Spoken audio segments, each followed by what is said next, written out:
Welcome to San Francisco's Pacific Bell Park for stop number 3 of the THQ 125 AMA Supercross Series. And hello once again, everybody. Todd Harris along with former champion David Bailey. If you were with us last week, you saw a great show put on by none other than James Stewart Jr. And David, I think that really was a statement race for him. Oh, it was, Al. He won by 30 seconds, which was almost a half a lap. So a lot of the mistakes we saw out of James Stewart were last year in his rookie season. He's past that now, and the win in Anaheim was the big one. He talked about that one. He felt like it was the championship. So that's given him a lot of confidence, and it's going to take some luck for anybody to catch him. The other big subject of that race were the antics between Travis Preston and Eric Sorby. We're not going to point fingers, but a lot of what took place probably shouldn't have. Yeah, it was a little unnecessary towards the end there, but the first block pass happens sometimes. But after that, it got a little ridiculous, and if it was the last couple of laps of the race, he was trying to protect the position, I could live with it, but he didn't make any friends out there, and Travis Preston is usually pretty humorous and easygoing, and he was steamed. Well, emotions certainly ran high after that race. Today, our Cameron Steele caught up with Travis Preston, and here's what he had to say. Well, I'm trackside with your West Coast champion, Travis Preston. Last week, Anaheim, we saw some interesting racing going down with you and Eric Sorby. What was going on out there? I have no idea. I was just trying to move to the front, and he decided he wanted to put me down, and wasn't too good, so I'm going to have to go out this weekend and win. Winning's what it's all about. I talked to you after the race last week. You had a little bit of animosity towards Eric. Are you still feeling that? During the week I wasn't, but when I watched the race again, I started to get a little mad again, so it's going to be interesting to see what happens tonight.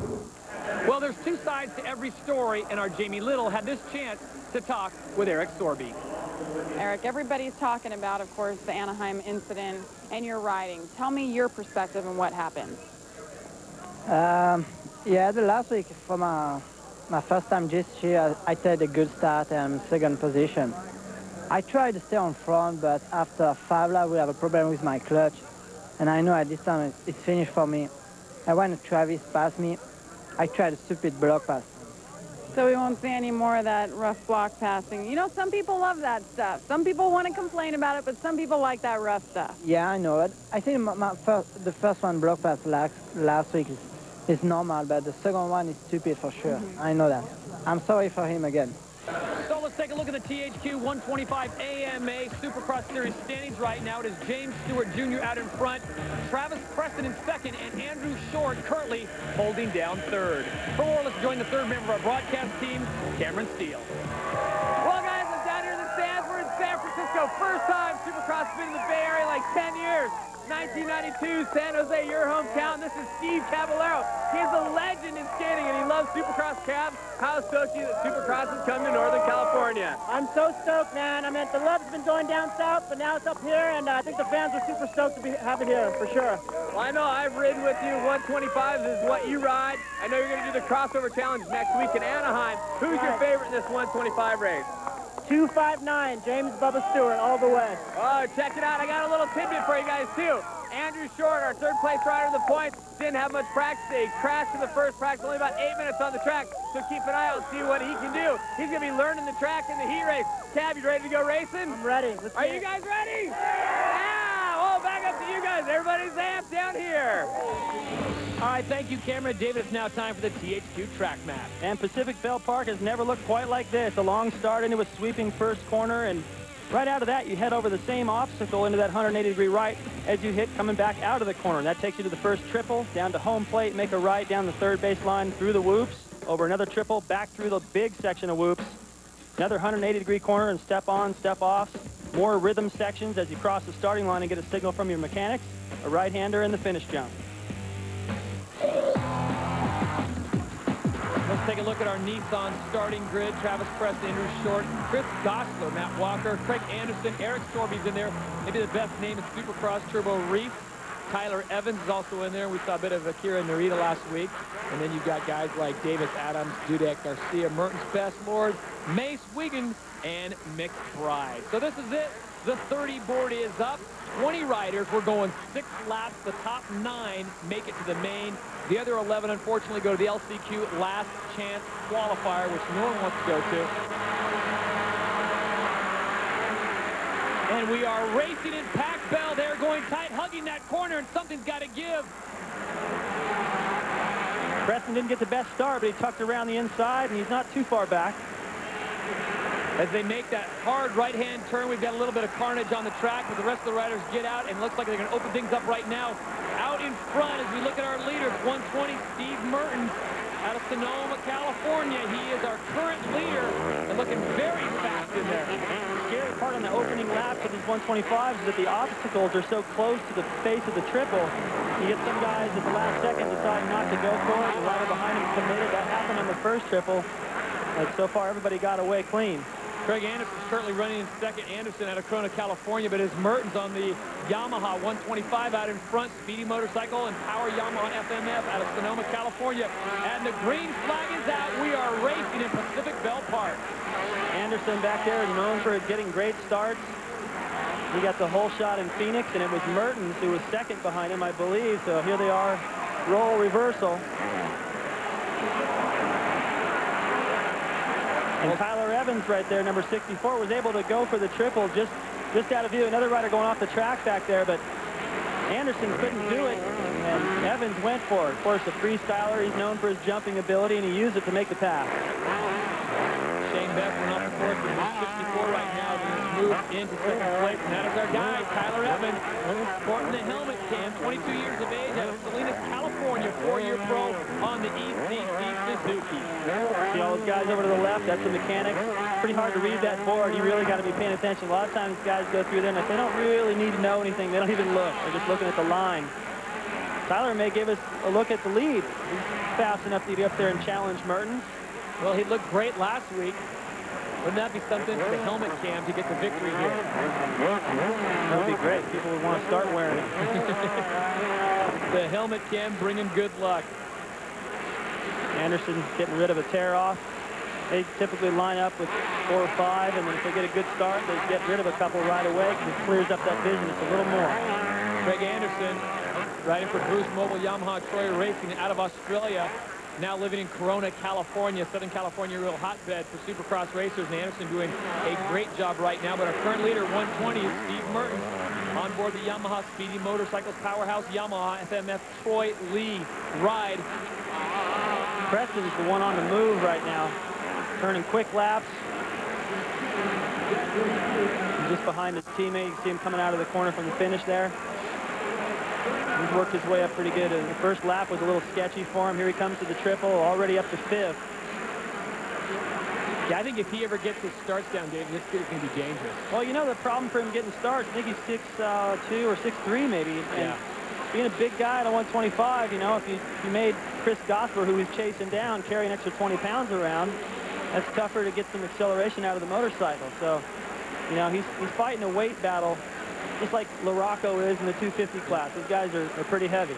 Well, we got a battle going right now. First, second, as we go back to the front, Mertens was our leader. Our camera is up there getting in the action. Tyler Evans, number 64 on the ECC Suzuki, looking good right now. And I'll tell you what, Tyler Evans got the camera work, plus his outfit. I think he used every crayon in the box on that setup. And he just didn't go for the triple, so the gap widens just a little bit, but he's getting close, starting to make Mertens out front nervous a little bit. That'd be great if he could pick up the lead. Nothing to take, I don't want to take anything away from Mertens. He's riding a great race, but just to be able to, you know, I haven't led a race in a while, so if I can do it through the helmet cam, that's the next best thing. Well, there's 2 laps to go in this race. Remember, it's only a 6-lap race. We started with 20 riders. Top 9 go to the main event. And as a rider here in this technical course, David, you certainly want to take your chances in an LCQ. No, you got to get out of the heat race. There's a white flag, a lap to go. Preston working on Anderson, who was running second early on, so he's up into third. His teammate, number 39, Chris Gosler, had a problem and dropped back a bit. And this is going to help Preston out. If he can get around Anderson right here, that'll improve his gate position for the main event one more. And Mertens makes a mistake right down there at home plate. So we are going to win with our helmet camera. Outstanding. Mertens gets it kicked over. He's back in the race. He's running neck and neck right now with Preston, but it is still the helmet cam of Tyler Evans out in front. Preston now will inherit second place. Well, I should say he earned second place. So it is Evans and Preston right now going 1 and 2, and a great race for Travis Preston, but it's the helmet cam that's going to take the checkered flag. And it's Preston with the fastest lap of the race so far to 48.2 compared to the 49.1, 49.4 of Evans and Mertens. There it is. The victory for Tyler Evans on board his ECC Suzuki. He picks up the victory We'll be back to Pacific Bell Park, talk with our winner in heat number 1, give you the official results, plus our Thor rider profile right after this. The THQ 125 AMA Supercross Series is being brought to you by Suzuki, maker of innovative motorcycles and all-terrain vehicles. By THQ's MX Superfly, featuring Ricky Carmichael, now available on the PlayStation 2, Xbox, and GameCube. And by Honda, the company that defines performance in motorcycles, ATVs, personal watercraft, and scooters. Winner Tyler Evans, followed by Travis Preston and Craig Anderson, and then it's Mertens, Adams, Walker, Sorby, Short, and Gosler, all moving on to the main event. Right now, let's send it down to Cameron Steele. Just over a year ago, this guy was riding freestyle motocross. He decided to come to Anaheim on a Metal Militia all-black 250 Honda. Tyler Evans is back on the podium where he were a few years ago. A heat race win on the ECC Suzuki. How sweet is it? It feels damn good, I tell you that. I mean, there was a lot of fast guys out in that heat, but you know what? The heat doesn't really mean that much. It's the main event. That's where I'm having a little trouble right now, but hey, first place, first on the gate, that'll work. Right on, congratulations, Tyler. Great ride, and we'll see you in the main. Hey, thanks, Cameron. It's now time for the Thor Rider of the Week. All right, peeps at home, if you cruise by the factory connection rig, you can see the number 39 bike. It belongs to Chris Gosler. Chris, I know you've been racing Supercross for a while. In the off-season, you got a main event win in Paris. Does that give you some super energy going into the season? Yeah, I mean, Paris helped out a lot. It gave me a lot of confidence coming into the season. I've been working real hard in the off-season. I mean, I really want this championship this year. He looks like he wants it, doesn't he? At Anaheim #1, he had the fastest heat. He won that heat. Chris Gosler out of Southern California on board the Honda with an amazing hole shot. And the checkered flag comes out for your winner of heat number 2. Going into the main event, you wanted to win, but your teammate beat you, Travis. That's got to be frustrating. What goes on inside the semi when stuff like that goes down? And does he play with you because you won the heat, and then, you know, he beats you in the main? What goes on in there? Yeah, I mean, we have our little jokes. I mean, after he beat me in the main like that, I mean, I didn't even want to come back to the truck just to hear his crap. But, I mean, we're real good friends, and anytime I can beat him, I mean, I love it. Now, we notice most Supercross riders always wear the hat stuff, but Gosler here is looking so pretty in GQ with the hairdo. I want to ask you, I mean, is it like a dogfight in the semi? You see who's better looking, you or Travis, or is it hands down you got this thing dialed? Oh, man, I mean, there's no competition there. I mean, ladies can't resist. There you go, confident Supercrosser. All right, give us some predictions for the rest of the season. I know you want the championship. You started out with the 4th place finish at Anaheim. What can we expect from you for the rest of the season? Yeah, just I want to be consistent. I mean, hopefully podium every weekend is my goal. But if I can't do that... Your goal's winning. Come on. You told me a little bit ago, just because we got that, this is the microphone, the dead cat on a stick up there. You got to talk to the mic and say, I'm going to win. Yeah, I need to win one this year. I mean, if I don't win one this year, I'm going to be really bummed.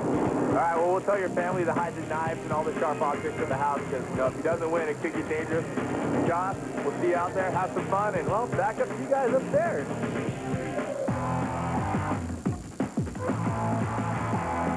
As we take a look at our THQ starting grid, James Stewart, as we've talked about, there's Danny Smith, Willard Lanovich, Sean Hamlin, Josh Woods, David Pingree's out there, Brian McGavran, a lot of great riders. Tiger Lacey looking for a possible win here. But I think a lot of guys are going to be looking to see what James Stewart, has he gotten overconfident, or does he just forget about last week and start all over again? You know, every time James is on the bike, it just looks like he's having a blast out there, and the sign is sideways. These guys got a few seconds before that gate drops. We'll get to see some more of what we saw last week, I have a feeling. 145, heat number 2 is off and running here at Pacific Bell Park in San Francisco, and oh my, deja vu all over again, 2:59, and fellas, a word of advice, don't let him get away. He's already gone. And you see the way he come off the gate. He just comes off the start, and he gets side to side on the bike, makes sure he hooks up. Look at the lead already.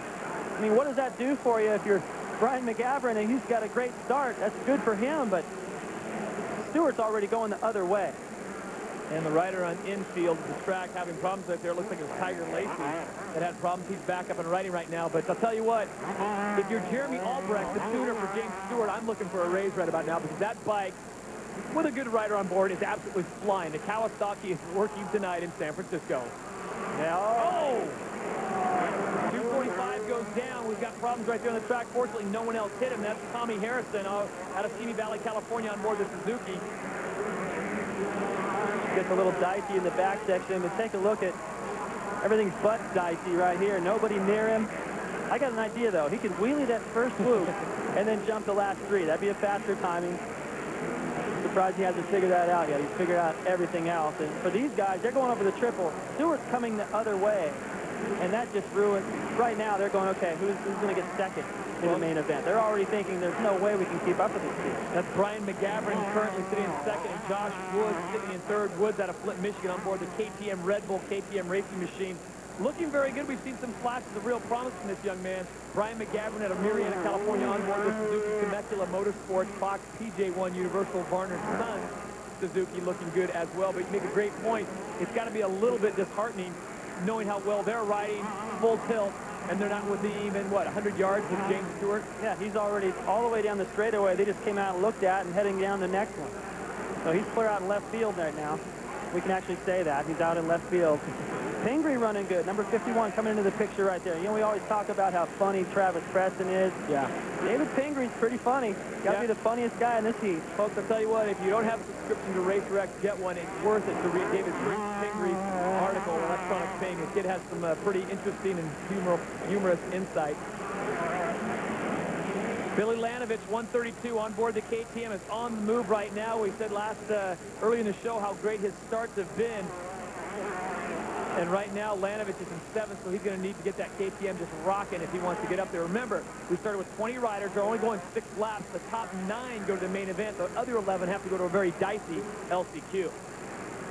Lanovich, we keep to stay on him. He's got Hamblin right behind him. He's definitely not going to be happy with that start, but, you know, if you look at his lap time, 50 seconds right now. See if he can bring that down a little bit. You know, what matters the most is what you do in the main event. The main thing is getting a decent starting position, and he'll really need to move up 2 or 3 more spots to have any kind of a shot at the whole shot for the main event. But, you know, I saw his mechanic earlier working on the bike a little bit at Billy Lanovich, and, yeah, hey, how's it going today? He's like, yeah, it could be better. You know, I think they're expecting Billy to come out here after that podium last weekend and really set the world on fire in practice. And maybe he needs this lousy start to get fired up and go to the main event with some motivation. Well, another KTM that's certainly on the move right now. The mechanics have done a great job on Josh Woods' bike. He's currently sitting in second place as he passes Brian McGavran. Woods out of Flint, Michigan, on board the KTM Red Bull Racing. KTM looking very good. Not having a lot of problems, and you know, unfortunately, the camera doesn't give you an idea of how deep and treacherous those whoops are, but these guys are absolutely just flying across the top of them. Yeah, it is. You know, from up here, you look at that stuff and think, oh, it seems like they could go a little faster than that. And then we were just down there not too long ago, and I cannot believe how big. That's the one big difference in the tracks this year. Take a look at Stewart getting 1 lap to go.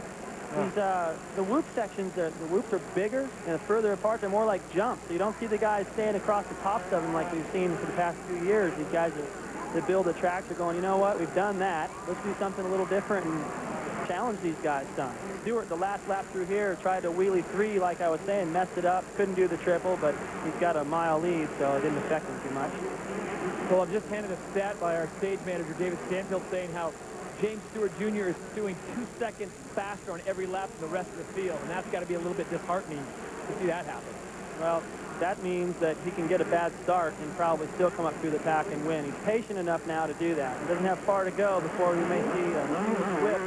He likes this new bike for the ability to whip it.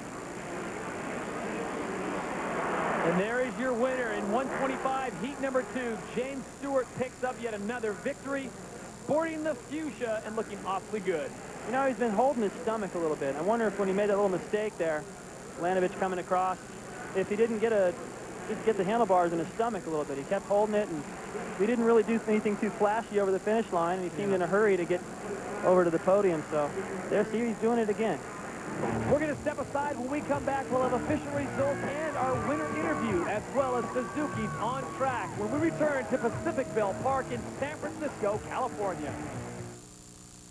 AMA Supercross Series from Pacific Bell Park in San Francisco, California.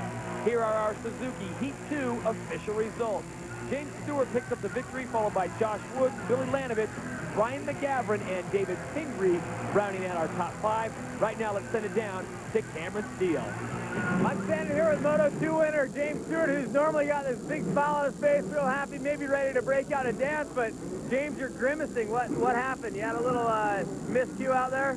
Yeah, in the wolf section, I hit neutral on them, and I hurt my ribs really bad. They're really sore, and you know, that heat race sucks. You know, I was just all over the place, but you know, I'm gonna try to come back in the main and put 15 good laps in.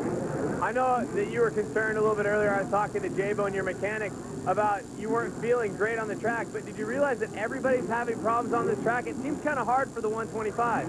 Yeah, you know, nobody really knows, but I've been sick all week. I hurt my stomach. I'm getting stomach problems. Just hurt my ribs now, so, you know, I'm going to go back and rest up. It's time now for our Honda flashback. Anaheim had become James Stewart's nemesis. Denied in 2002, as well as at this year's first stop. Conquering Edison International Field was the only thing on Stewart's mind last week. A good start was all it took to pull him into the lead, and he set a blistering pace that could not be matched. Stewart got a little body English. You can see it just edge out. Look at the corner speed right there. Just on the gas and checking out. You got Billy Lanovich right behind him. Stewart's already waving at the crowd. But tonight, stop number 3 in Anaheim has been all James Stewart. Here comes the big finish line, John. Your winner in the 125 main. James would not only destroy the competition, but he beat Edison Field into submission. Finally, the jinx is off in Anaheim. It's now time for Suzuki's On Track. For that, let's join Jamie Little. Helmets are one of the most personal things a rider can wear during a race.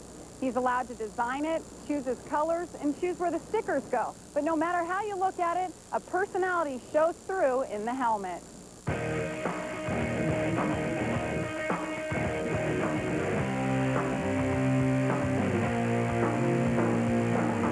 The design and stuff, Troy takes care of that, and you know, he does all my gear and everything, so he pretty much has an idea. He just, you know, asks me about what I like and what colors I want, and then he kind of just does his own thing after that, and that's how they come out. I've always run, you know, bright colors, a bit of the zebra look, you know, with some stripes and a bit of glitter, so. Actually, Troy Lee came up with the design. I asked him if he'd paint me a few helmets this year, and he agreed, so him and Troy worked really tight with each other, and he came up with one a few weeks before the first round, and came out pretty good. I like it, and he does a good job. I'm a kid still, so like a lot of kids really like sparkly things, and you know, I wanted to get the little chrome and like the gold in the back on the 259. So, and this is my new replica helmet. This year we're gonna be selling this one in the stores.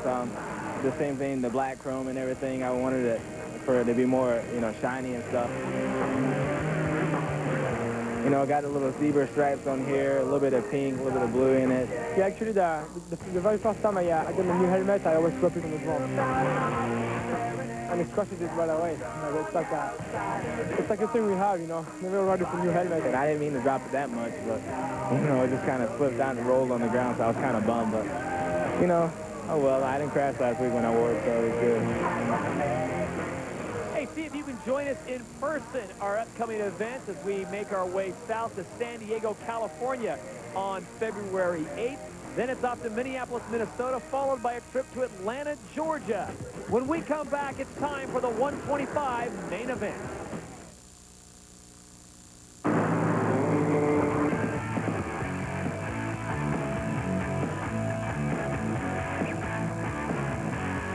You are looking at Pac Bell Park on the edge of the Pacific Ocean in beautiful San Francisco, California. This is the THQ 125 AMA Supercross Series.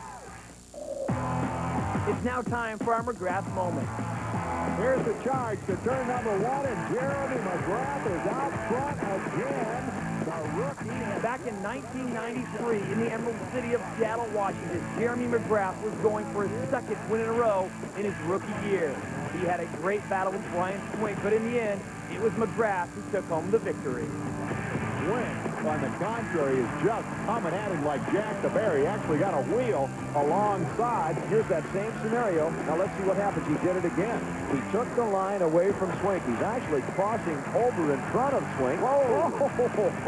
Now that was a veteran move there on the part of McGrath. Jeremy McGrath will take the checkered flag, the first double winner of the 1993 season. Skip Norfolk said, yeah, man, we did it again. 2 weeks in a row, the kid from Murrieta, California, has come home with the checkered flag.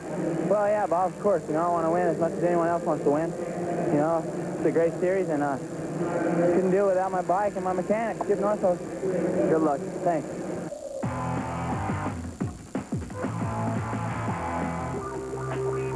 In the 125 last chance qualifier, there were 22 riders going 4 laps, but only the top 4 would go to the main event.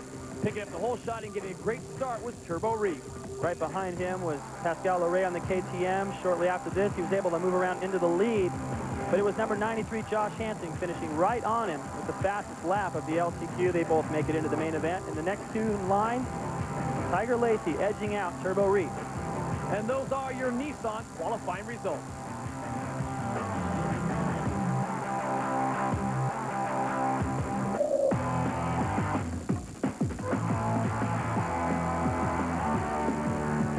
This is the 125 main event from Pacific Bell Park in San Francisco, California, as the riders take their parade lap around. Right now, let's go down to Cameron Steele. Well, we're setting up for the main event in the 125cc class for the first time here in San Francisco. We got Supercross. Over my shoulder, we got a triple jump. Super scary, if you ask me, but for the guys here, it's like, yawn. The guys get out here. It's a technical track. All Supercrosses are. There's whoops. There's little timing sections. Small jumps that turn into big jumps. You're always thinking. When they're on the triple jump, they're resting. Some guys adjust their pants. Bubba likes to adjust the goggles. They'll move their helmet around. They'll pull a tear off. It's rest time. They don't have to hold the bike super tight. But here in San Francisco, I want to point one thing out. The 125s are having a tough time coming through some of the obstacles going into those triples. The key is going to be get through the obstacle and get the triple every single time, or you're not going to win. You do it, and your money. And thank you, Cameron. This is our 125 main event as we take a look at the Honda starting grid.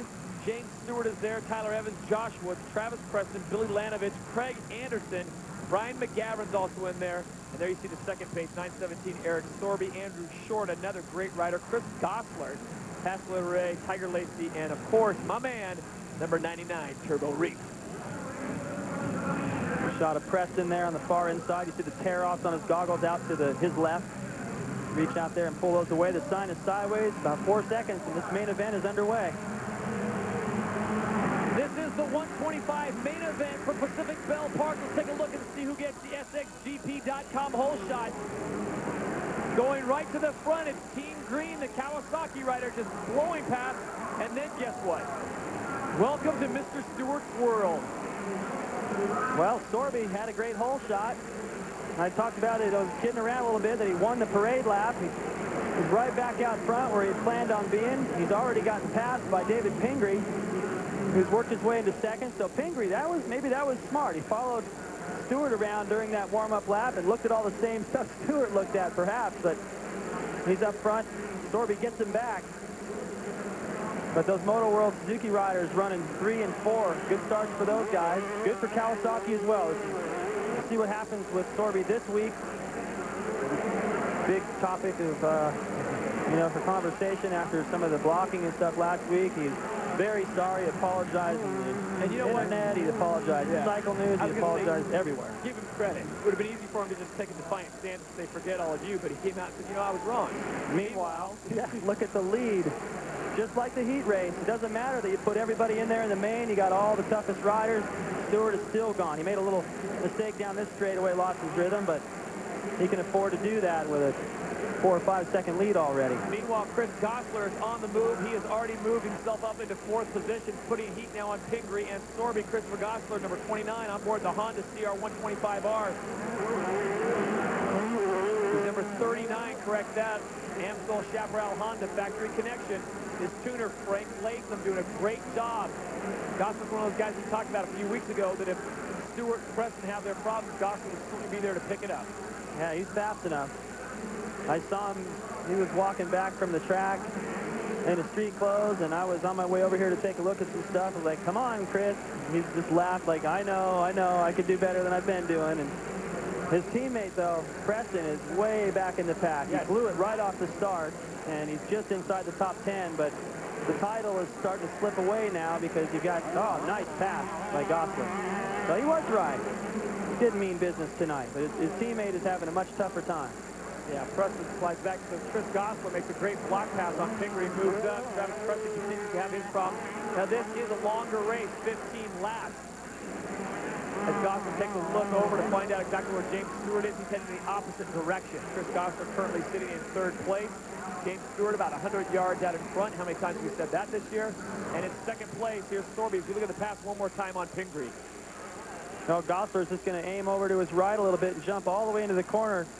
He had to kind of cross it up a little bit to make sure that he stayed clear of Pingree. And Pingree kind of did a little flinch at the last second, going, where did he come from? Meanwhile, Stewart is flawless. He had one mistake in the early laps, but ever since then he's been flawless. A 46-second lap time, 46 flat, 2 seconds faster than the next fastest guy in the race. He's gone. I've not seen a lead this big in a Supercross in a long time. Well, since last week, but this is even bigger. We'll be back with more of the 125 main when we continue from Pac Bell Park. HQ AMA World Supercross GP, the 125 main is in progress. Travis Preston making a move. Now he's in 8th place. Looks like he's trying to go for 7th now. You know, if anyone can pull this off, it'll be Travis Preston, but I think he would probably agree with us, David.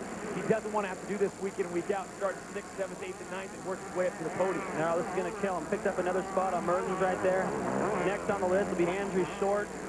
That'll be a tougher order. And then Matt Walker, who he got together with in Phoenix. And then not too long after that, if he can keep on going and move up the ladder, he'll be passing Eric Storby, and that could be interesting. Travis Preston right there, number 1, the CR 125R, the defending 125 West champion from last year. It's well documented the run-in he had last week with Eric Storby. Storby offering his mea culpa this week during everything. Any opportunity he had, he was apologizing, so give him credit for that. But I think Travis Preston was just absolutely bent on what took place, and rightfully so. But he's got to put that out of his mind now, David, and just ride. He's gaining on Andrew Short right now as his teammate works on Matt Walker. This is the battle for 2nd right now. Storby on the right side of your screen, number 917. You got Kawasaki's right now running 1, 2, and 3. They're having a great night. So you see the Honda stopwatch as we clock Storby and Gosler. Gosler currently sitting in 3rd, Storby in 2nd. And I wonder if Travis's teammate, Gosler, he gets up and has anything to say about this with Storby. I wonder if anything will happen, if there's any residue. These guys are carrying that stuff from last week. Sometimes they do it. I hope not. I hope this all stays clean. Andrew Short currently sitting 5th. He turned to 47.87. And just got past. Look at that. Now, Travis Preston, let's give him credit.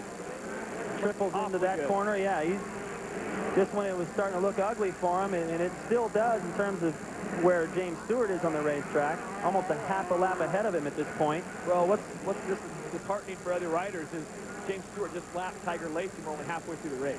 Well, you can't say enough about what Stewart's doing right now, but what Preston has done is worked himself into a position to get 2nd. Just up, look at that, 2nd place, just landing off the triple. He's just going over it, so there's plenty of time left. Yeah, he's in 5th, but it's a very close 5th. When we return to Pacific Bell Park in San Francisco, California, we'll have the conclusion of the 125 main. Don't go away.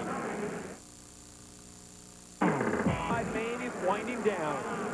Storby in 2nd, Walker in 3rd, Gosler in 4th, and then Travis Preston coming hard. Now, he caught these guys pretty quick, and I'm wondering what's going to happen when he gets up to them. You know, you can catch riders quickly, but getting around them all, especially this caliber, they're all capable of running pretty much the same speed as Preston. That's gonna slow his progress a little bit. There's no way they're going to gain anything on Stewart. This is the race for 2nd right here. Look at this. As they go in, 4 wide, Walker is now in 2nd. Storby has dropped back to 3rd, and here comes Preston. He picks off his teammate, and here comes Preston and Storby as they go into the corner. What will happen? The 2 Kawasaki's trying to hold off a hard-charging Travis Preston, folks. Let's hope we don't see what took place last week, but what a shot as they come across the finish line. Well, Preston got together with Walker and Phoenix. Didn't really mean anything by it, and I was talking with Mitch Payton. Here's another replay of Preston getting right between everybody. Jumps to the inside of his teammate, and then on the way out, he had a little bit faster rhythm, was almost able to pick up another spot. So, and while we were watching that replay, picked up Sorby, no harm done there, just slid right past him. So now he'll go to work on Matt Walker. Travis Preston, who is as far back as 8th, now sits in 3rd, and look at this run. That's the faster line. That outside timing puts you to the inside of this next corner, and Walker knew it. He looked over and saw him there. What a ride by Preston to come from mid-pack all the way up to 2nd. Walker goes for the block pass. Oh, my! Matt Walker just absolutely pinned Travis Preston. He had nowhere to go. Closed his line down, and David, what I can see is one of the most dangerous positions to do it. Well, hey, he was just trying to hold his position. I don't know that he meant to do that or anything, but what I was bringing up a moment ago was, and here we are looking at it again. Preston, he looks over and knows he's coming in. He should have probably backed out of that a little bit more. He knows that now. It looked like Walker got sideways and tried to avoid that, but when he high-sided, it put him right into Preston's line. Almost takes down the finish line scaffolding, and you know what? I think Preston's had enough. He's getting lapped right now by the rider he's chasing for the series. Unbelievable. What a ride to come from mid-pack up to 2nd. Back to mid-pack. And I ask you, what more does Travis Preston have to do? Is there's riders now down on the track in front of them, so this will cause all kinds of... So Stewart lapped Preston at a very opportune time when riders were down in the corner, and he had to slow up. Stewart just blasted right past him. Look at it one more time. Now, this is a reverse angle on the pass. Well, Walker was just trying to make sure that, since he knew he wasn't going to be able to do the double, just go out wide and make sure that Preston wouldn't be able to do it either. I think what he meant to do there was, for the most part, clean, but it sure didn't look it. Right now, James Stewart leads 2nd place by more than 26 seconds. That means if James Stewart stopped at the track for 25 seconds and started back up again, he'd still have a 2nd lead over 2nd place. And if I'm Preston, I'm going to sit on the back of Stewart and just follow and let him lead me through. And Stewart was only able to double right there. He messed up the whoops, decided, oh, I'll just double, pull a tear off. And Preston actually looked like he had him pass back and looked over at him like, nah, just go. You have no idea what my night has been like so far. Just go ahead of me. Well, the battle right now between Matt Walker, number 30, and Chris Gosler, 39, rages on.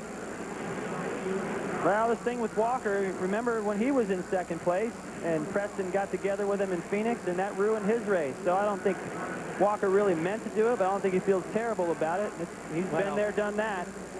I think Travis Preston already came in as mean as a snake and upset about last week, and I'm going to wonder how that's going to feel after this race. Yeah, he's got to do, it's all or nothing now, and I think anytime he sees green, he's going to run right over it. And I guess, like, at this point, I couldn't blame him. You know, whether it was an accident or not, that's twice, and that's too many times. And not really point a finger at Matt Walker. You know, it's great that he's just trying to hold his line, but it just looked like a precarious situation for him to drift over right before that big double. Well, he got sideways, and the bike high-sided and sent him that way, and he figured, okay, well, I messed up. Well, let's keep going over a little bit more so that Preston can't do this double, and that's too bad. Well, Travis Preston, give him credit. I mean, the kid has been taken down more times than a tree in the Oregon forest, and he goes almost into that metal scaffolding, and he stays upright, rides his bike off the side, jumps right back in as James Stewart continues to give the fans here at Pacific Bell Park a show. He's having a good time out there. Only goes for the double right there. Well, the white flag is out. White flag is out, excuse me, with 1 lap to go here at Pacific Bell Park, and it's been all James Stewart. And he is starting to string together a group of victories that's going to make him tough to catch, not only for the title, but his confidence has got to be absolutely soaring. What a weird situation for him to know that he just lapped 2nd place in the points, and for Preston to see this, got to be salt in the wounds. And your winner in the 125 main event, James Stewart on board his Kawasaki, picking up his 3rd victory in a row. Walker and Gosler still battling for 2nd and 3rd. Who will be on the podium in what position? Looks like Walker's going to hang on to it, and I wonder what the mechanics think about it this week. Wow, I tell you what. They're standing right over here to the left of our picture. They saw that whole thing. The hands are going up, and they're all just going, what is going on? Meanwhile, another joyous stop And it's the lucky helmet. I'm telling you, the folks at Fox put that thing under vault and key and make sure this kid does not travel without it. Well, it's working. The crowd loves him. This kid is doing everything right. I wondered about the dancing in Phoenix. I thought that might be a bit much, but, you know, the baseball players celebrate when they hit a home run. Football players celebrate when they make a touchdown. Oh, no, the helmet. And let's send it down to Cameron Steele, who's down on the track. He's with Travis Preston, who obviously is a little upset about what happened in the main event. Well, guys, there's people still coming over the finish line. I caught it with Travis Preston last week. We talked to you about moves Eric Storby made on you. I know the pro circuit team is not your favorite team right now. Tell me what happened between you and Walker. You know, it's like the 125 class is like the 125 novice class. There's like 3 people that can ride. And I'm working my way up to the pack. And everybody knows I'm going faster than them. And, like, people are just giving me a hard time for some reason. Like, he came way over, and, you know, he I don't know. You know, it's one thing if he's faster, but he's not. And everyone just keeps messing with him. Well, we're sorry you had a weekend like this, Travis. The bullseye, the championship #1 plate. Do you feel it slipping away at all from you? Or you still feel like this is something you can attain? I try not to think about it. I mean, I'm out there riding the best that I can. I mean, I rode a good race till that point, so what can I do? Your riding's awesome. We'll see you next week in Anaheim, Travis. Thanks. When we return to Pacific Bell Park in San Francisco, California, we'll have official results from the 125 main. Plus, we'll talk with our winners. Stay with us.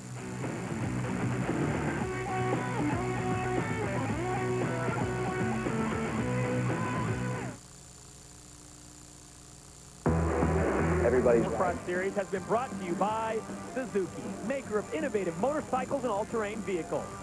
By THQ World Supercross GP. Get tickets at sxgp.com. And by Honda, the company that defines performance in motorcycles, ATVs, personal watercraft, and scooters. Welcome back to San Francisco, California, in Pacific Bell Park, and the 125 main event as we take a look at our Suzuki main results. Your winner, James Stewart Jr., Walker and Gosler will join him on the podium. Let's go down to Cameron Steele. Well, the first time the 125's ever raced here at Pacific Bell Park, this guy comes through. I got to ask, James, do you have any idea how many guys you lapped? I don't. I was sitting next to the course. I was just amazed how quick you were going. I don't know. I lapped #1. You know, I guess that 259 looks a lot better on my bike than that #1 on his. And, you know, I feel really confident out there. You know, I had an awesome start. And it don't matter how many people I lapped. All I know, I won. The track seemed to be very difficult out there for a lot of guys. The obstacles seem hard for everybody to get over. For you, it seemed like it was pretty easy today. And I heard you're a little frustrated in practice today. What helped you overcome all that? You don't understand, like, you know, this whole week I've been sick. And, you know, coming in this race, I was kind of like a little shaky. And then yesterday, you know, kind of got lucky. I was really like winded today, you know, from being cold all week, and I didn't ride that much. You know, I felt good. I came out on top, and you know, I wasn't too confident coming into the main, but you know, I still won by 45 seconds. So you know, wait till I get good. We're going back to Anaheim, which was first win last week, and 2 in a row. Actually, 3 in a row now. He's counting up how many in a row, you guys. This guy is unbelievable. Watching from the side of the track is so amazing. If you haven't seen it, get out to the stadium soon. I throw it back up to you guys right now. All right, thank you, Cameron. James Stewart is out in front as we look at our point standings. Travis Preston, with his problems, has moved into a tie with Andrew Short. Christopher Gosler right behind them. Let's go down to Cameron Steele. Well, guys, we've seen some impressive riding from this guy. Matt Walker has been fast. He's been on the gas. He's been riding tough. A second place tonight. Is it satisfying, or are you just a little frustrated you're one spot away from where you want to be? I'm very frustrated, but I'm more frustrated that these guys here booed me for no reason. I mean, 2 weeks ago I had the race of my life going, and it got cut short because of a move that a champion made that he shouldn't have made. And you know, anyway, it knocked me down, and I got 14th, and I had a second. So tonight, you know, what goes around comes around. It's called karma, and everybody knows it and believes in it. And, you know, he got what was coming to him. You know, I think that everything's clean slate now, but, you know, I just come here to do my job, and that's to be on the block. and which I am, and I owe it all to Pro Circuit, Mitch Payton, Kawasaki, my mechanic, Zach White, and Scott Goggles and Thor Racewear for getting me here.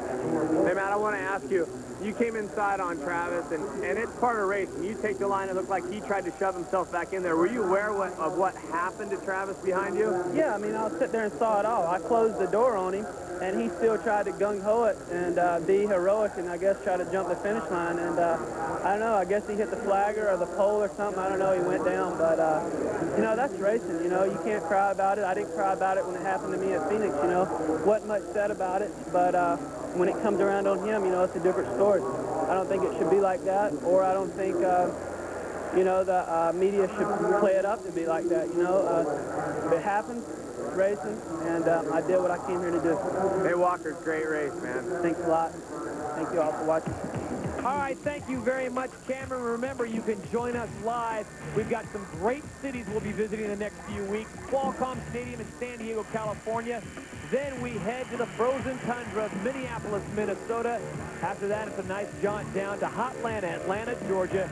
Hopefully, you'll be able to make it and watch this action live. On behalf of my colleague David Bailey, Cameron Steele, and Jamie Little, I'm Todd Harris saying good night from Pacific Bell Park in San Francisco, California. This has been a presentation of ESPN, the worldwide leader in sports. For more, log on to ESPN.com. Good night, everybody. Last weekend, the THQ World Supercross GP and the AMA Supercross Series visited Edison International Field in Anaheim for the second time in 2003. In the main event, Sebastian Tortelli followed his heat win with a hole shot in the main, only to be passed by two-time defending champion Ricky Carmichael, who ran away with his first victory of the year. Points leader Chad Reed got a bad start and later crashed, while Ezra Lusk, the Phoenix event winner, chased Tortelli for 17 laps before taking over second place. It wasn't his for long, however, as Mike LaRocco capitalized on Lusk's struggles with the whoop section to finish in second behind Carmichael. Parity has been the name of the game this season, with every rider showing greater speed and quicker lap times. The races have now come to chilly Northern California to make their inaugural stop in San Francisco at Pac Bell Park. Who will win tonight? Stay tuned as the THQ World Supercross GP and the AMA Supercross Series come to you on ESPN.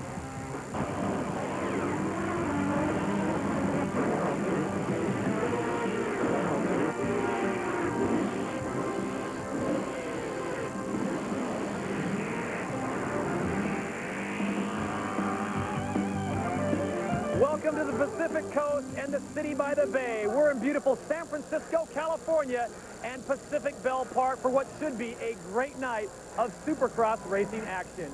And hello once again, everybody. I'm Todd Harris, along with the champ, David Bailey. Well, if you're a Ricky Carmichael fan, last week was your week to celebrate. Carmichael came out and did, David, what I think a lot of people expected him to do from stop number one. Right, well, coming off of last season, he was perfect. So a lot of people thought he was going to pick up where he left off, and it took him a while to lead a lap. In fact, he didn't lead a lap until last week, but he led them all. So the perfection is back. The question is, how long can he continue that?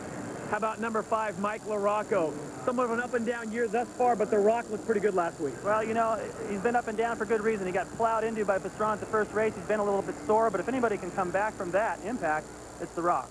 Another surprise, and a delightful surprise for the folks at Suzuki, Sebastian Tortelli. He's been getting great starts, and last week he was all over the back of Ricky Carmichael. Really made it a great race. I was impressed. You know, at first I thought, well, he's been getting good starts. That's why he's up front. But Sebastian has stepped up his Supercross technique, and, you know, he had the fastest lap of everybody in the main event. So he was actually reeling Ricky in. It wasn't just the start that got him a good finish. Well, let's take a look at our AMA standings. It's Ricky Carmichael atop the board. He is followed by Chad Reed, and then it's Ezra Lusk.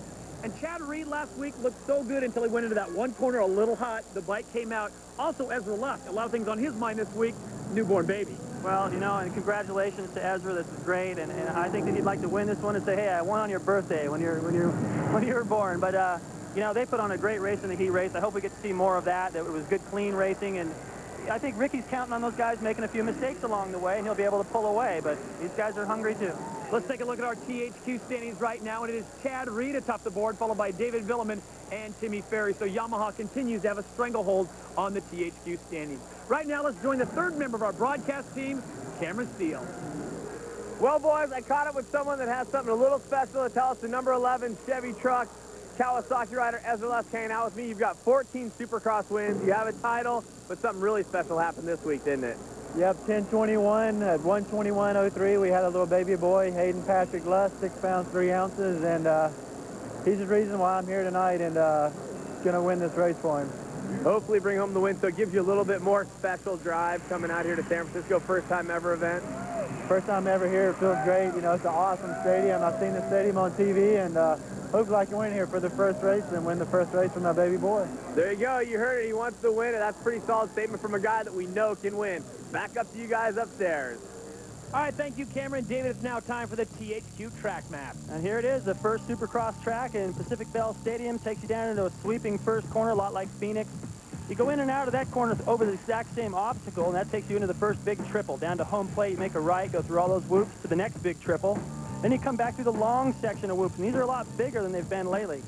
Over those step-on, step-offs, you go down and make a right-hander over a couple more obstacles right there, double or triple, depending how you look at it. Onto the finish line jump.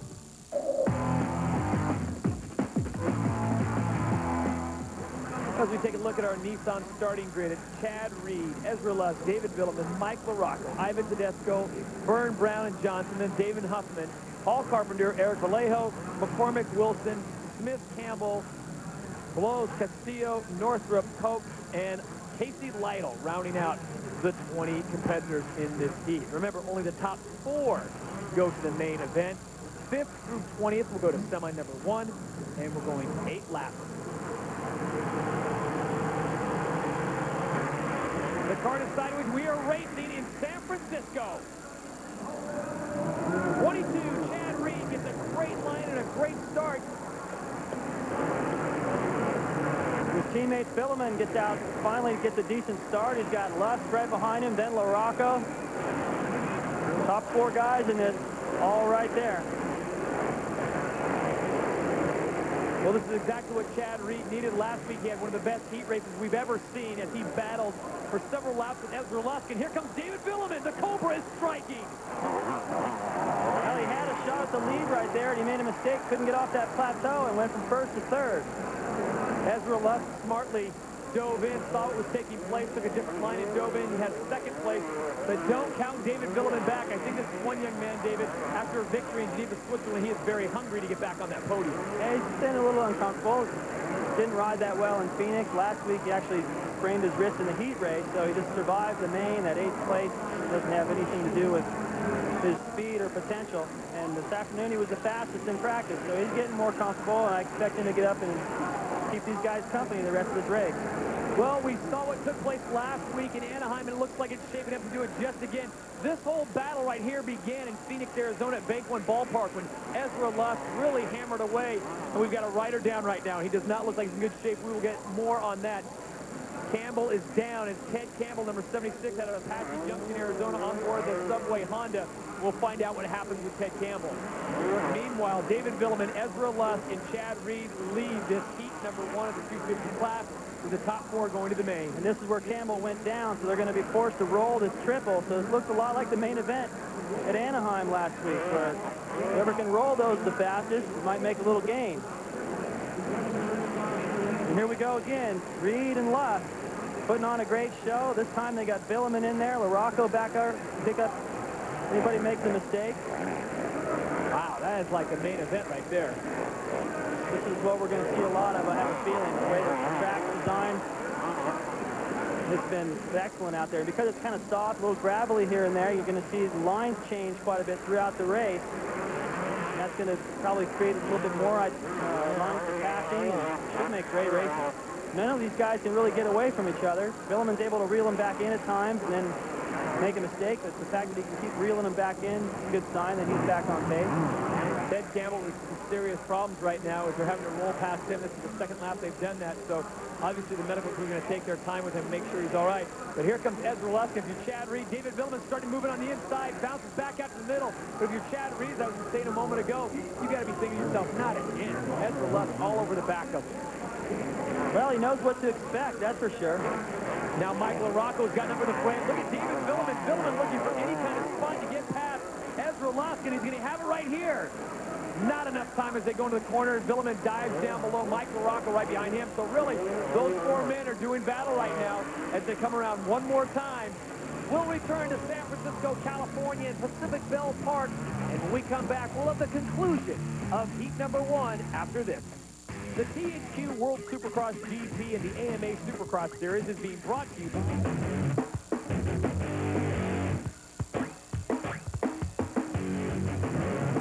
Welcome back to the THQ World Supercross GP and the AMS Supercross Series. 250 heat number 1 is underway. That outside look line, at that. yeah, it seems to be paying off. Well, he certainly saw something in practice. David Villeman is riding like he did in Geneva, Switzerland at our very first stop as we started things off back in December before we came to the States. And David Villeman has now taken over the lead over his teammate Chad Reed, who is not going to sit back and watch this one. And I think this is going to be good for both of them, David. I think this bodes well for both these guys and their confidence. This is great. It's, I think there was some speculation that the little double before the triple that Villeman was jumping, that he might get black flag for that. I don't see why. It's the triple where the problem is. And but David's on it for sure. I mean, I hate to see him get black flag right now. It'd be awful. He hasn't really endangered anybody that I could see, but he's pulling away from these guys. And think about the past 2 weeks, who's been the dominant force of the heat race. Lusk and Reed, and Villeman's dropping these guys. Well, as the white flag gets set to come out for David Villeman on board the Yamaha, his lap time has been a good one at 46.349 versus the Australian Chad Reed at 46.39. So very close indeed. The two Yamaha riders looking very good. And unfortunately, Ted Campbell is still down on the track. So we can only hope for the best for Ted, that he can get up and walk away from this. But right now, it doesn't seem to be the case. As David Villeman leads him into the last lap. Chad Reed behind him. Ezra Lusk trying to get a run at him one more time. Mike LaRocco kind of out of the picture for top 3, but he's certainly in place to get the 4th transfer position and go on to the main event. Well, it'd be great to see. Well, he goes Lusk to the inside. He gets around Reed. Reed squares it. And I don't think he's got room unless he can put a block pass on him in the final corner. I think that one was for Hayden. Villeman's clear. And Reed's not close enough. At the finish line, it is the Cobra who strikes first at Pacific Bell Park here in San Francisco. He picks up the victory here in heat number 1 in the 250 class. And what a great race. Once again, Chad Reed and Ezra Lusk, as they do battle. This time it's Lusk taking second. Chad Reed will have to settle for third, and Mike LaRocco gets the 4th and final transfer spot into the 250 main event. It's now time for the Honda Heat 1 official results, and there you see it. David Villeman on board the Yamaha picking up the victory. Ezra Lusk gets second on board his Kawasaki. Then it's Chad Reed in third, Mike LaRocco on the Honda in 4th. Ivan Tedesco just misses out. Right now, let's send it down to Cameron Steele. So he took a little hiatus, all right? The Cobra is back. David Villeman, we saw him win the first round of the World Supercross GP. Lately, you've been having a little bit of tough luck. Last week, I don't know if everybody knows, but you sprained your wrist. You fell to 8th place in the main event, but back here on top of the podium in heat number 1, it's got to feel good. Yeah, I feel great. You know, I did not ride this week, and I feel good on the bike, and just want to go out there and have fun, you know. And if I put everything together, I think I can do very good in the main. Well, ladies and gentlemen, he had the fastest lap times in practice today. He proves it with the heat win. We'll see what happens in the main. Good luck, David. Yeah, thanks a lot. It's now time for Suzuki's On Track. For that, let's join Jamie Little. Supercross has always been a family sport, and in most instances, it starts with a father and his son. Now, let's take a look at some of our superstars and their dads. I like to see him, and I enjoy that he comes to the races and watch me, but I think sometimes, you know, he's traveled so much now, maybe he would like to stay home sometimes, but my mom just gets him a flight anyhow. So far, I've never missed a pro race since he's been pro. We like to go hunting together, go deer hunting, quail hunting, and you know, he's more of a friend to me than anything. When things are going well, everything's good. When things are going bad, you know, you're having a go at each other the whole time. If we have a love-hate relationship. When things go well, you know, he's the first one there. When things aren't going well, you know, he makes sure to let me know, he gets the point across. We still have good days and bad days, but I think it's important not to lose sight of that father-son relationship. He gives me a hard time, I give him a hard time, but, you know, he's been there from day one, the very first race I ever did, and I don't think even a medical emergency would keep him away from the race. So I think he's been in like every race for the past 15 years. And I rode bikes all my life. And, you know, when I moved to Florida, I started racing some of the Florida stuff, and, you know, it kind of stuck with me. I don't remember. I just remember the last time I ever seen a race was crash so hard, and that's the only thing I remember. And it was at the same race I drunk gas, and, you know, this is a crazy weekend. And I try to keep him, you know, looking forward instead of looking down. You know, I want him to, you know, have fun at it. You know, I know it's part of a job, but you got to enjoy your job before you can do a better job. He doesn't put a lot of pressure on me going out there to win, and you know, he just tells me to, you know, have fun and go out there and, you know, get a good start. You know, whatever you finish is just, you know, got to get on next week, or, you know, just try harder. So he's not like he doesn't put a lot of pressure on me, so it works out good.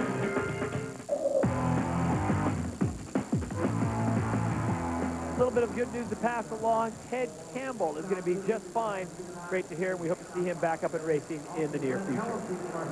250 heat number 2 is on the line. We are set to go as we look at the two-time defending champion, Ricky Carmichael. Looks pretty focused. No different than any other week. The kid's always focused. Sebastian Tortelli, number 103 in the Millview picture. He has had some great starts, as we mentioned at the top of the show. It's to see if Sebastian can put all that together this week and get the job done and win the whole thing. We go to our helmet cam. Ryan Clark looks up into the sky like, oh, please get me off the starting line. I remember the feeling. I used to sometimes not even like racing when I sat there dealing with those nerves. As we take a look at our THQ starting grid, it's Carmichael, Ferry, Tortelli, Fonseca, Roncada, Ryan Clark, Keith Voss, Larry Ward, Nicholas Way, and Grant Langston is 111. Then it's Povolnik, Stiles, Aloff, Porter, Mason, Binkley, Schnell, Armstrong, Dudek, and Jeremiah Israel rounding out the 20. 20 riders. We're going 8 laps. Top 4 to the main, 5 through 20 go to semifinal number 2. Starting right next to Ricky is number 24. With our Nessa Fonseca. He went down pretty scary last week near the triple, and it's good to see that he's up and okay and racing this week. Langston's also. The card is sideways, and we are set to go. This is heat number 2 in the 250 class. No question about that one. Number 4, Ricky Carmichael, goes a little high on that side, but he's able to hold his line. Good start for Larry Ward, number 10. Boxed in a little bit right there. Langston got around him, but Ricky already starting to pull a little bit of a lead over Heath Voss. So it is Ricky Carmichael out of Havana, Florida, on board the American Honda Motorcorp ride. He's followed by Heath Voss out of Nyco, Texas, on board the Yamaha. But Ricky Carmichael, similar to what happened in one of the earlier races in the 125 class, he's all but gone, and we're not even finished with the first green lap. Yeah, Ricky's got a smooth sailing right here. All the riders that are really capable of getting up there and challenging him. Tim Ferry and his teammate Fonseca. Going back to Tortelli, who had a great run last week. They're all sort of buried in the pack. Grant Langston currently sits in 3rd place right now, but it's Ricky Carmichael with about a 40-yard lead right now as he makes the turn at home base and heads down the 3rd base line. Heath Voss behind him. Langston checks into 3rd. Larry Ward sits in 4th right now. And then after Larry Ward is number 24, Ernesto Fonseca. Good to see him up and riding right now. 27 back there. Another Yamaha rider is Nick Way out of DeWitt, Michigan. It seems like the guys are getting about 5 feet higher off both these triples this week. Just getting down there on the floor and looking at them. I know they build them always pretty close, but they just seem like they're shooting the riders a lot higher this time. Langston pretty banged up last week heading into Anaheim. Cracked a couple times in practice. I saw them both. They were ugly. He decided, you know what, I can't ride. And we had hand issues. I mean, we really couldn't even do much with his hands. Yeah, couldn't hang on, but it's tough. He's back out here this time. Looks like he might directly transfer to the main if he can get around Voss. Even if he can't, he still sits in 3rd. Nobody back there really threatening to send him to the semi. Goes in for the little block pass right there, but Voss had already thought of that, so he has to do it somewhere else. When we return to Pacific Bell Park in San Francisco, California, we'll have the conclusion of Heat 2 in the 250 class, plus our Thor rider profile. San Francisco, California, where Heat number 2 of the 250s is still underway. Number 10 is Larry Ward. 24 is Ernesto Fonseca. They are battling for the final transfer spot. Fonseca trying to get up there, but Larry Ward, give him credit, is looking very good. And right now, Fonseca can't worry about him because he's getting, nearly past. Fonseca will be dropped back one more position. Tortelli's all over him. Langston finally makes the pass. He's all up in the second. Larry Ward is going to have some company here in a moment. He's got Tortelli, who just got around Fonseca. And Fonseca goes right back in there. That's Tortelli's fault. He left the door open. He thought that pass was over with. I remember how that felt, too. You pass the guy, okay, that's that. Caught him, that's over. And a guy like Tortelli won't give up. He'll fight right back in there. Sebastian Tortelli knows the value of an automatic transfer, does not want to go to a semi-race, but will if he has to. Right now, though, it's Ricky Carmichael out in front. Grant Langston currently sitting in second. Boston third, and Larry Ward holding down fourth with Tortelli and Roncada doing some battles right now between, Ernesto Fonseca and Tortelli doing battle. So it's Ward, Fonseca, and Voss right now. And Tortelli now getting around. Ward has a problem there as they make that left-hand turn. So let's recap for you. It's Ricky Carmichael out in front by a long shot. Grant Langston sits in second. Voss sits in third.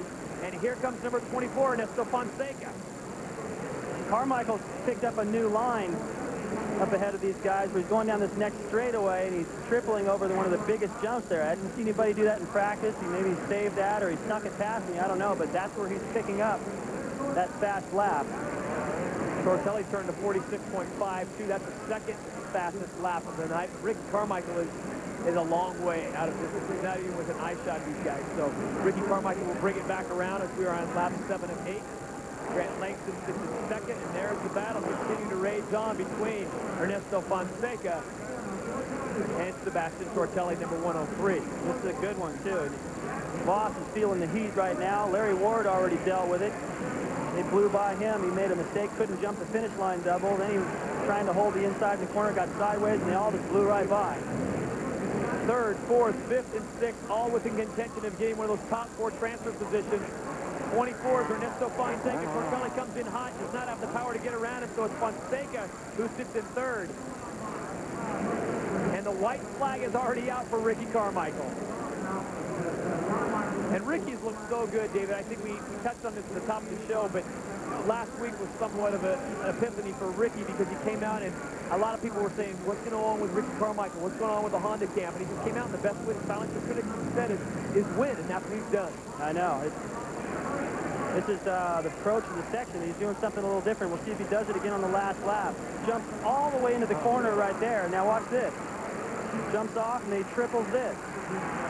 I'm wondering where all that came from. That was pretty sharp on his part. And Honda, I suppose, to save all that stuff. Now these guys will have to do it in the main event. Ricky Carmichael comes around one more time.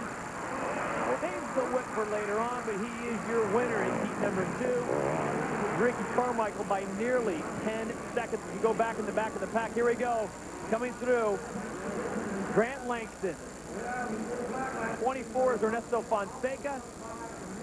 It looks like Tortelli, they're going to get the transfers and send Voss, Roncada, and Way and Ward onto the semi. So good run for Fonseca after getting hurt. And Langston sitting out last week. See Jeff Stanton right there. I think that's who that was. Giving Ricky a little congratulations, going, hey, looking good. Got the fastest lap. Probably, I haven't seen it just yet, but I would imagine from what he was doing out there, perhaps the fastest heat. And that's going to keep his confidence where it needs to be. And we'll take a look at our Suzuki Heat 2 official results. Ricky Carmichael on board. The Honda is your winner. He is followed by Grant Langston in the KTM. Sebastian Tortelli on the Suzuki. Ernesto Fonseca on the Honda. Wrapping out our top 4 heats. Voss, unfortunately, will have to go to semi number 2. Right now, let's check in with Cameron Steele.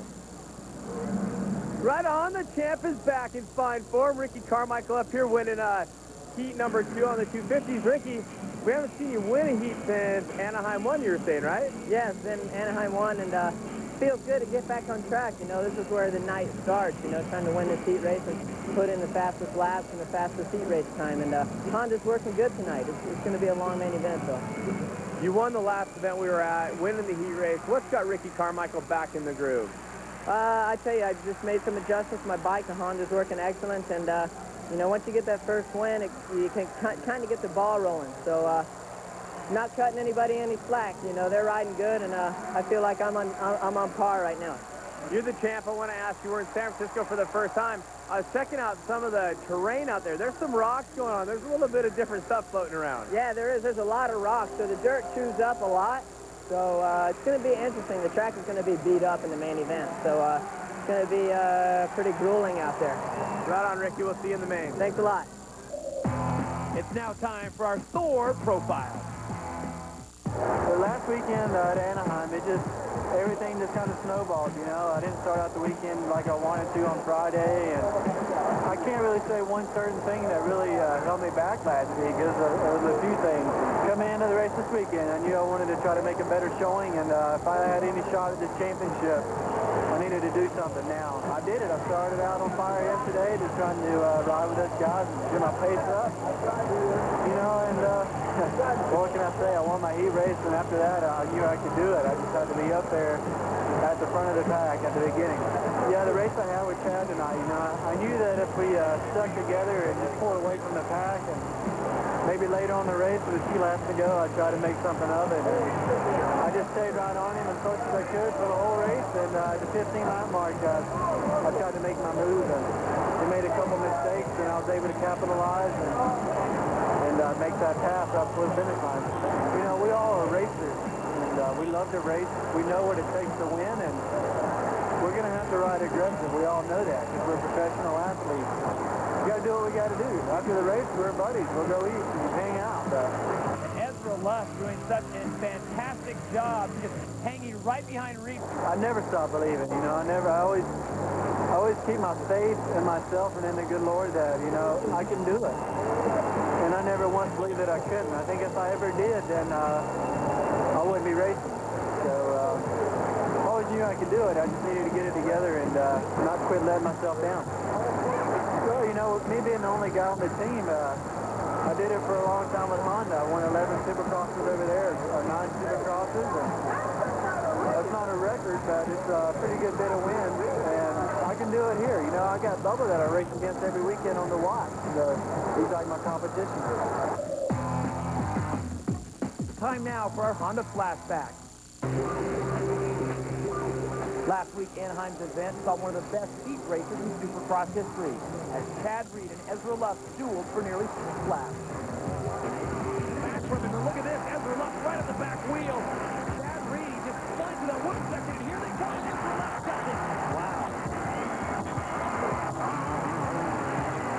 Look, here comes Ezra. Another run. Chad just stands up, whatever. We can have it.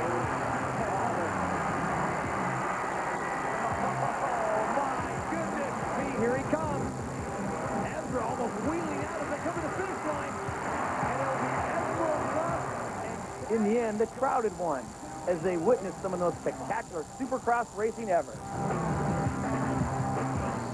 Talk to your travel agent and find out what all the talk is about. Some of our upcoming events. San Diego, California will be visiting Qualcomm Stadium on February 8th. Then it's off to frigid Minneapolis, Minnesota on February 15th. Down to Atlanta, Georgia on the 22nd. Make sure you get your plans to get your tickets and join us in person. Coming up, it's the 250 main event. Welcome to San Francisco, California's Pacific Bell Park. This is the AMA Supercross Series in the THQ World Supercross GP.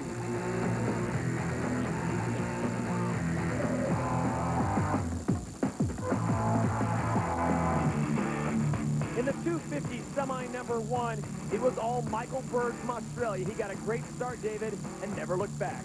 A little styling over the finish line jump, a little extra time on the racetrack to pick up on some triples that he hadn't done in the heat race. In semi number 2, Larry Ward, they call him the old man on the tour out of Florence, South Carolina. Onboard his Honda, looked good from the start and never fell back.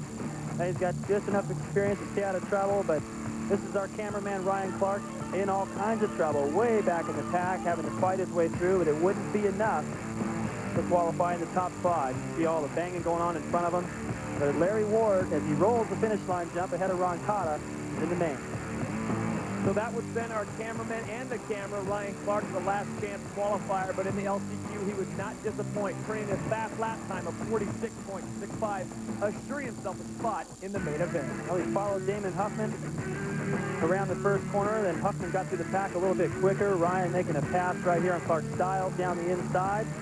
And just when it started to look a little bit bad for Ryan as far as making it into the main event, comes in second behind Huffman. And those are your Nissan qualifying results.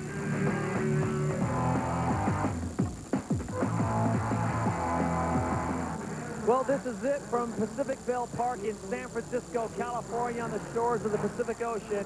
The biggest event of the night. This is the 250 main, and no one bigger in the sport right now than Ricky Carmichael. Right now, let's go down to Cameron Steele. So did you ever wonder about lap times and how the guys follow it, or what they're really doing out there? What do the pit boards say? We're getting ready for the 250 main event. I just want to show you something. This is where the guys count their time. Not when they get in the air off the finish line, but going up the face. So if you see guys not jumping it, you don't have to worry. They're still getting scored accordingly. I want to point out that the guys are always trying to get the fastest lap time, but it's really key to watch to be consistent. Their mechanics are throwing out the pit board. Everybody wants to be the fastest, but you got to be the fastest lap after lap after lap. You can't have a good lap and then have a bad lap and expect to win. So consistency is the name of the game. Check the pit boards, check the time. Everybody that's winning the races is running them fast and keeping them tight. As we take a look at our Suzuki main event starting grid, the fans here sense that something special is about to take place. There you see the big names in the sport: Carmichael, Villeman, Langston, Les, Tortelli, Reed, Fonseca, LaRocco, Ward, and Byrne. Ron Cotta's there, as is Paul Carpenter, Heath Voss, Tedesco, Ferry, Johnson, Way, Vallejo, Huffman, and Ryan Clark. 20 riders going 20 laps. The 30-second board is vertical. They're making their final adjustments. The lights are out for the SXGP.com hole shot. That'll be an interesting race right there. It's Grant Langston, Todd, all the way on the inside with Carmichael just to his right. Carmichael is going to jet out of there and try to push everybody wide. And the board is sideways. David, we are set to go racing in San Francisco. Lusk is already down off the course. All night long, we've seen riders getting wiggly as they go into that first turn. Ezra Lusk is down in a terrible situation. And coming out of the front, it looks like number 21, Stefan Roncada.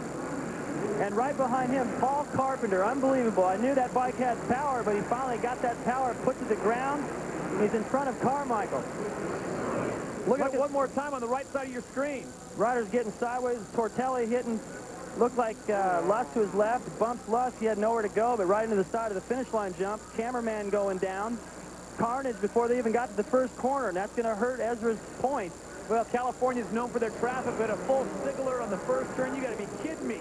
That leaves the door open for Stefan Roncada out of Menifee, California, on board the Suzuki American Suzuki Motor Corp ride.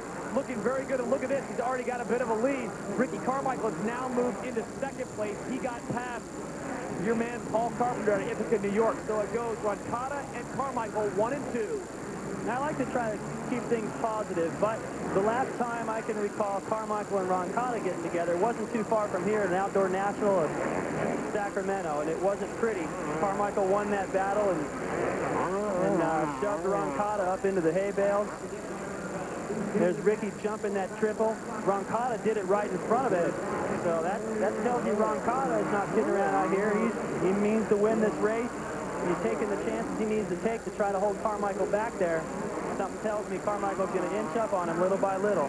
Stefan Roncada out of Chambray, France, now living, as we said, in Menifee, California. Turned pro back in 1997. Now, he only goes 5'8", 175, so it's about the same size as Ricky Carmichael, so this would be a great matchup, especially to the whoop to the rhythm section. Ricky only trailing by 2.5 seconds. Roncada made a little mistake up ahead of him, so Ricky will just chip away a couple more bike lengths. Watch Roncada. Triples right there, saving a bunch of time. Carmichael doing it as well. They're the only two I can think of, other than Byrne, who just figured it out in third place. Yeah. Grant Langston sitting in fifth right now. Carpenter sitting in fourth. So Ricky Carmichael and Stefan Roncada will be waging their own battle out in front. Roncada turned a 45.078 on the last one. Ricky right behind him at a 45.17. Fastest laps of the night. It's good for Ron Cotta. I'm glad to see him get a little bit of a break. There's been talk about whether he's even going to stay on the 250. I'd like to think that he is, and now with Travis Pastrana hurt, obviously that opens up a seat on a 250 to continue through the whole season. But originally I'd heard that if he didn't do that well, he was going to move back to the 125 class for the East Coast. But with a performance like this, it's coming at a good time to keep him up on the 250. Well, Suzuki's got to be pretty happy with Stefan Ron Cotta out in front. As we mentioned, Travis Pastrana out indefinitely with a shoulder injury. And Ricky's starting to close in. Look at this. As we look back at Carpenter, Reed, and Langston. But out in front, Ricky Carmichael really starting to close in on Stefan Ron Cotta. Every lap, Ricky just whipping that back end out to the left. This is where he makes up time. He'll triple through here, and then he was able to jump that entire section right there. He's not doing it now. And his 1-8 he had on this straightaway, Ron Cotta has it too. Otherwise, that would have been a pass to the lead right there. Pretty gutsy by Ron Cotta to just decide, okay, I'm just going to start jumping that thing right off the bat. Now, I wonder if we're going to see a little bit of blocking here on Ron Cotta's part. He's done it in the past. It didn't work. I think he needs to just race as hard as he can right here. Oh, look at that. Nice. Ricky does it clean. Nothing Ron Cotta could do about it. Now he just needs to follow him and see if he can do it back to him somewhere during the later stages. Well, Rick is not the most patient man, and I think he was getting tired of following Ron Cotta and decided, you know, enough's enough.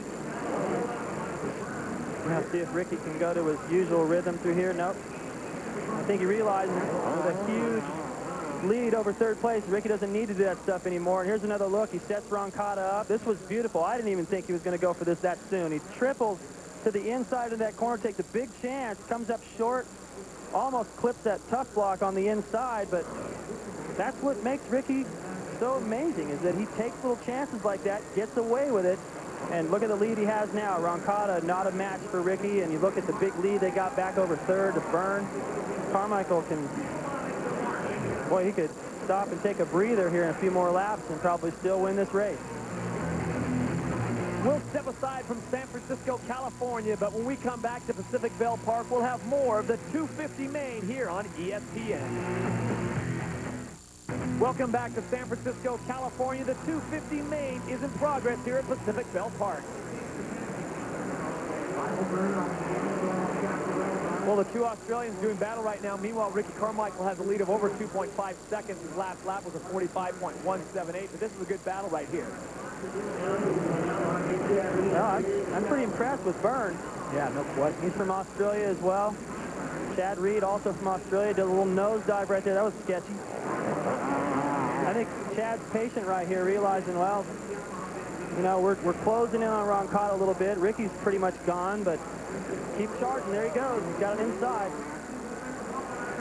Byrne knew it. Just laid up right there and gave it to him. Goes for the tearaway. Meanwhile, his teammate David Billiman is lurking in 5th place right now as Byrne will go to 3rd. Chad Reed is in 2nd. And I think the matchup a lot of people want to see is Chad Reed and Ricky Carmichael going head-to-head for about, no, a dozen, maybe more laps. Meanwhile, though, he's got to get it past Stefan Ron Cotta, who sits in 2nd. Somewhere during the season, we're going to see a Chad Reed, Ricky Carmichael battle. I've seen plenty of them in practice. That doesn't help you folks at home, but somewhere along the line, these guys are going to get a start together, and we're going to see some good stuff. And Chad's got the speed. Watch what he does. He just muscles his way in, stays low over that little double right there. And at that point already, Byrne just can hear it, and he can feel it, and he knew. Just laid up so that he wouldn't lose very much time, and they just keep their flow going. Back to the track, though, David. Excuse me. Chad Reed just passing Stefan Ron Cotta. We were watching that replay. He came in over the start-finish line, set him up perfectly, and Chad Reed now has moved into 2nd place. Now, Ricky Carmichael has about a 100-yard lead. Are we wishing too much to see that happen right now? Is that too far-fetched an idea to see Chad Reed and Ricky get together for the final few laps? Well, there's time for something to happen. I've seen everything in Supercross. And we've got a rider down. Fonseca again. Ernesto Fonseca, number 24. We saw him go down hard last week in Anaheim, California, and he looks to be in pain once again. The young man out of San Jose, Costa Rica, 5'6", 140 pounds. And I sure hate to see these guys suffer. That's 2 weeks in a row for Ernesto, and I hate that. Carmichael holding his lead, no problem over Chad Reed. It would take a big mistake on Carmichael's part. We're in lap 12, got 8 to go. That's an entire heat race. Plenty of time for things to happen, but Ricky seems to have things pretty dialed in these days. And the battle for third is really getting good. Roncada and Villeman have worked their way around Michael Byrne. Now Villeman going to work on Roncada here for be his first podium if he can pick it up. Roncada's going to fight for it. They're both from France. When we come back to the City by the Bay, the conclusion of the 250 main on ESPN. Welcome back to San Francisco and Pac Bell Park as the 250 main is winding down. Well, it's been a successful week for Ezra Lusk despite his finish right here. He has his first son being born this week. Congratulations to him and his wife. Welcome Hayden to the world. And Mike LaRocco continues to make progress up to the front of the pack. We've got a great race here. 44.53 Reed's fastest lap time. So Chad Reed is just gradually whittling away at Ricky Carmichael's lead. And for Ricky Carmichael, I hope Mr. Watts has the board out there saying he's coming. Yeah, you better get in a hurry. Because there's plenty of lapped riders. That's what messed up Ricky's lap that time and allowed Chad to catch up. Now Chad's going to have to go through all those guys. The difference is that when Chad catches up to him, they already expect the leaders to come through. They typically get out of the way a little bit easier. So Chad has the advantage from here to the checkered flag. And Ezra Lusk doing a great job, already up to 8th place. From dead last to 8th place, that is some great riding. And he's got a few guys right in front of him that he can pick off before this is over with. So pick your storyline carefully as Ricky Carmichael is our leader. He passes Ivan Tedesco, laps him. Ezra Lusk, who took a fall in the opening turn when the Stigler pileup sent him into the tough block. He's now worked his way up to 8th, now looking at 7th. That is Ricky Carmichael. Ivan Tedesco is a lapped rider behind him. And I think Carmichael got the word from Watts because only about 40 yards back, 50 yards back is Chad Reed, and Chad Reed is certainly on the gas hard. Well, what I like about what Chad has done here is he's reeled Ricky in a little bit. So even if the guy's winning, it's important for the guy in second, if he intends to challenge for the title and get in the rider's head a little bit, to close the gap. So that between this race and the next round, Ricky will be like, well, I won, but that guy was catching me. So you definitely want to put the pressure on. Even if you can't win, you want to close the gap. You don't want to ever settle for anything because you want to send a message to the leaders. Ezra Lusk, in maybe one of the best rides of his life, was in last, now working on 6th. That is Michael Byrne, who was in the fray earlier with Chad Reed. And look at this. Ezra Lusk is just riding phenomenally. He has taken everything he learned at Bank One Ballpark. He gets the position, and he has just translated it into every track he visits. And he just demanded the inside of that corner, and Byrne was like, go ahead. You know, so either Byrne is a little bit tired right now, or he was just could feel the presence of Ezra and knew how fast Ezra caught him and just decided, oh, I better get out of the way or he's probably going to run over me. Well, with just 2 laps to go, Ricky Carmichael's lead has come down just a little bit. His last lap was a 45.697, so I'm sure that someone got the word to him. Now is not the time for knack to quit. Chad Reed is on your tail. His lead was down to just over 4.5 seconds. So Ricky certainly want to close this deal out in a fine fashion here in San Francisco, and he looks a lot faster these last 2 laps. Yeah, look at Lusk. He's tripling into that corner, tripling back out, taking little chances, clipping that third one. Doesn't care if it's pretty or a little squirrely. If it's fast, he's going to do it. And the white flag comes out for Ricky Carmichael. Chad Reed sees that. If he's going to make a move, he's going to have to make it soon. And I think, David, he's going to have to count on Ricky to have some kind of mistake, and I don't think that's going to happen. No, but you never know. You got to keep pushing all the way to the end. You don't want the leader to think that you gave up or got a little bit tired or that Ricky took back over the control of this race. You know, Ricky's done a heck of a job to stay in the lead and to get to the lead, to get the start he needed, to put the pressure on everyone to have to jump some stuff here in this main event, which they all did, but I guarantee it wasn't easy. Ricky doesn't have far to go now to pick up win number 2. And as soon as you give this guy 2 or 3 in a row, man, he picked up so much momentum, you can't stop it. So it's the kid from the Sunshine State, Ricky Carmichael, picking up another victory here at Pacific Bell Park. Ricky Carmichael, your winner in the 250 main. Chad Reed just runs out of real estate. If we would have gone 25, 26 laps, he might have been able to close it. But the way Ricky was riding tonight, David, I don't know. That Honda tops it. Look, Reed rides by. He doesn't even look at Ricky.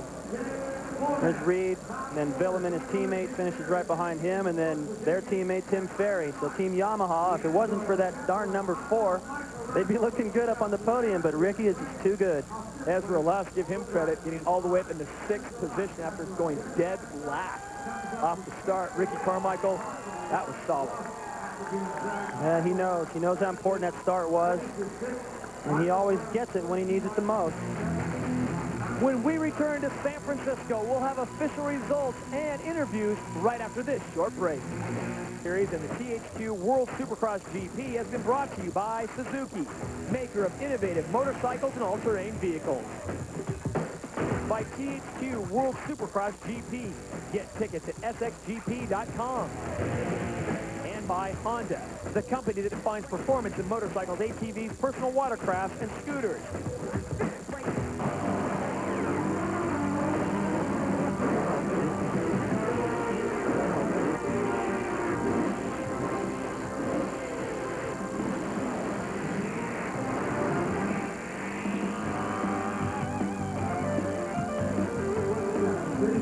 Welcome back to Pacific Bell Park in San Francisco, California, as we've just concluded the 250 main. As we look at our Honda main results, it's Ricky Carmichael picking up his 2nd victory in a row. Chad Reed gets 2nd. David Villeman 3rd.